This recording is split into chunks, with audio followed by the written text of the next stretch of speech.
Kiekviena diena prasideda žemdirbių spėlionėmis, kada ateis tikrasis pavasaris ir kaip reikės sutilpti su visais darbais į daug trumpesnį laiką nei paprastai. Šiaulių regiono žemdirbiai kartu su specialistais bandė sudėlioti būsimų darbų eigą ir tikėtinus technologinius sprendimus. Dirvožemis ir augalai susiję neatsiejamais saitais. Nuo to, kokį turime dirvožemį, priklauso, kaip augs augalai. Apie tai kalbama jau keleri metai ir šie pokalbiai, konferencijos, seminarai duoda rezultatus. Rūpestingi žemdirbiai supranta, kad dirvožemis yra pagrindinis augalo maitintojas, todėl reikia pasirinkti tinkamą taktiką. Pirmiausia, maitinti ne augalą, o dirvožemį. Būdamas turtingas, jis pamaitins augalą. Visų turi būti dėmesys ir sutelktas į dirvožemį ir jį žiūrėti ne kaip į nekilnojamą turtą, bet į kaip gamybos priemonę.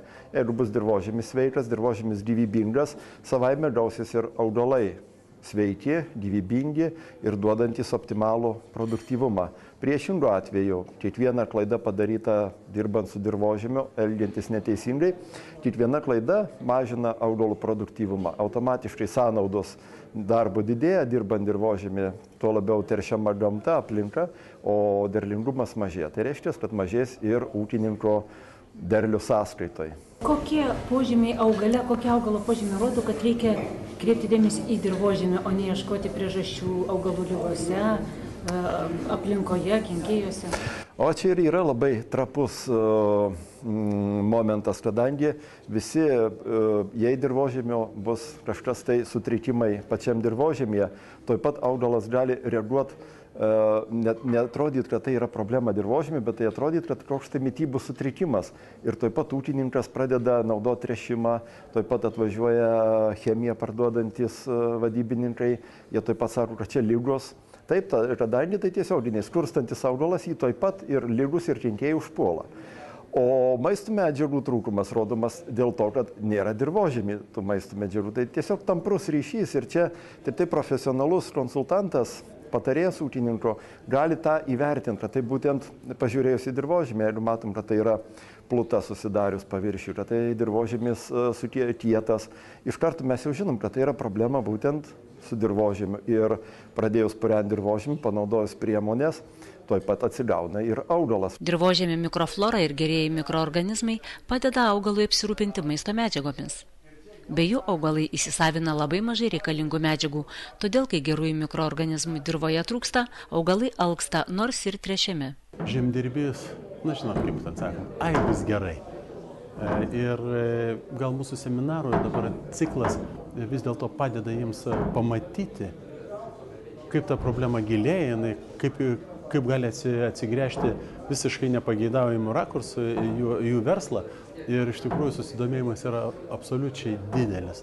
Absoliučiai didelis. Aš netgi neseniai teko Agronomų sąjungos rezoliuciją skaityti, ant kiek jie didelį dėmesį skiria žemiai, dirvos gyvybingumui atstatyti, palaikyti. Tai iš tikrųjų aš manau, kad ta banga jau pakilo. Ir tai paprasčiausia tinkamų metodų, priemonių parinkimas ūkininkams dabar yra svarbiausias žingsnis ateičiai. Jūsų kaip specialisto, koks būtų patarimas, kaip išdėlioti tą dėmesį dirvožemį, taip palaipsniui žingsnis po žingsnio? Nuo ko pradėti? Nuo kažkada pradėti reikia, tai sakykime, pradėkime kalbėti apie, kaip sakiau, pirmiausias žieminių kultūrų atstatymo momentas. Ypatingai reikėtų, jeigu vis dėlto nuspręsta persėti kultūrą, augalą, reikia įvesti jau pavasarį biologinius produktus dirvožemio gerinimui, vienas kaip šamalgerolį, tam, kad senieji augalai, ligoti augalai, sušalę augalai greičiau mineralizuotųsi ir neįneštų patogeno arba ligų židinių nesudarytų būsimame pasėlyje. Tai vienas iš tokių principų būtų. O toliau sekantis darbas, be abejo, mes pradedam dirbti su vasariniam kultūrom, vasariniais augalais. Ir tai yra vėlgi priešsėjiniai darbai, kai žemės dirbimas, biologinių produktų naudojimas. Dirvožemiui neigiamą įtaką daro ne tik atsiliavimas, besaikis pesticidų ir mineralinių trąšų naudojimas, tačiau ir pati gamta. Jei žmogus savo veiklą gali pakeisti dirvožemį naudinga linkme, sumažindamas cheminį preparatų naudojimą ir taikydamas tausojančią sėjomainą, tai su gamta sutarties nepasirašysi. Žiema turbūt irgi turi poveikį dirvožemiui ir šiandien pasižvelgia po pasėlius, po laukus, ką jūs matote, kaip pasikeitė per šitą žiemą dirvožemis. Turėjo jam įtakos? Geriau nesižvalgyt. Jei profesionalas pažiūri į dirvos dabartinę būklę po šios žiemos, tai mato didelę problemą, kadangi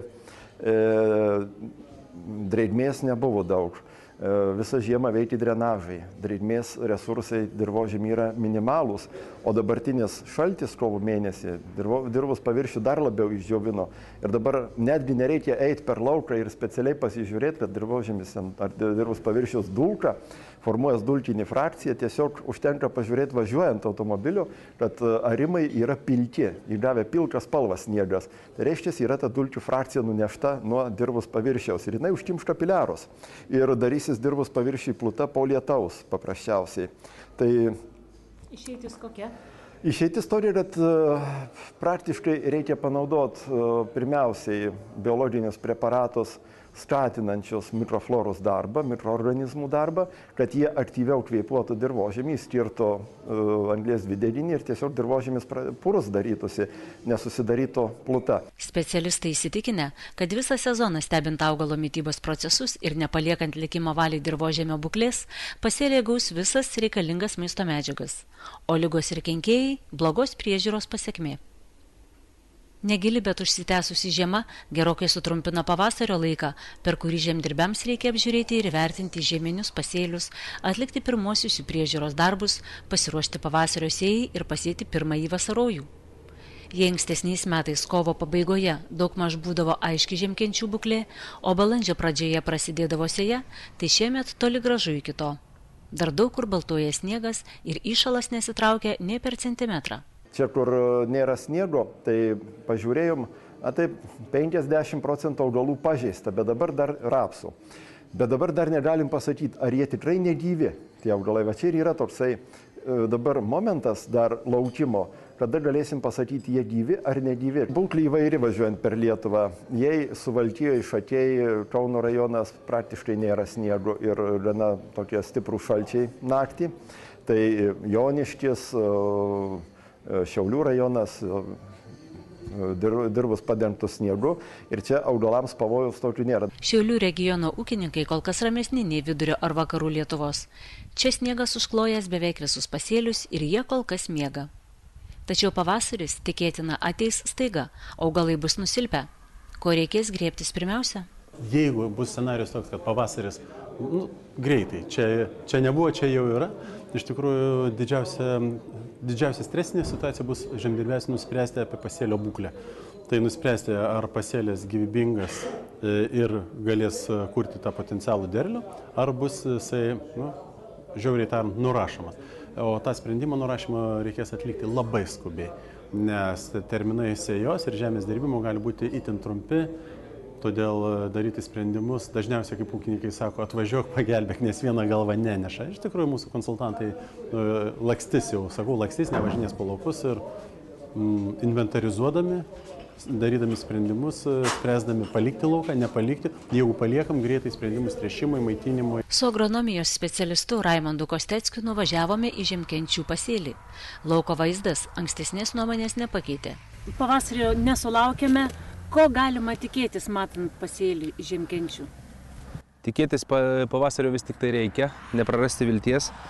Ir kaip šiandien esam šalia Šiaulių, žieminių kviečių lauke, tai ir pastebėkim, kad mums patiems be kepurės, nors ir saulėta, mums vis tiek nėra šilta. Tas pats yra ir žieminiams kviečiams su žieminiais rapsais.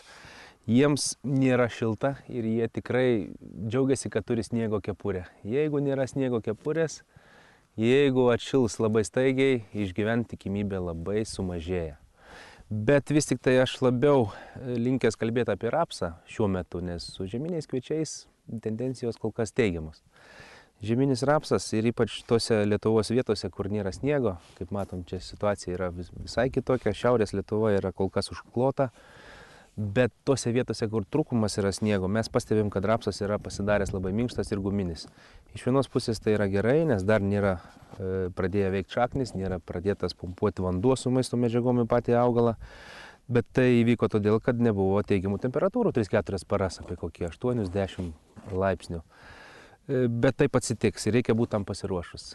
Rūpestingi ūkininkai jau turi pasirūpinę šiek tiek sėklos, jei reiktų skubiai atsėti žuvusius pasėlius. Taigi, tik atsiradus gyvybės požymiams, reikia griežtai įvertinti kviečių ir rapsų pasėlius, padėti jiems atgauti jėgas apipurškus amino rūgštimis ir sulfato tirpalais, kad sustiprėtų augalai ir apgytų žaizdelės, patręšti kalio trąšomis. Nerekomenduojama tręšti azotu, kuris tik pakenks po ilgos žiemos nusilpusiems augalams.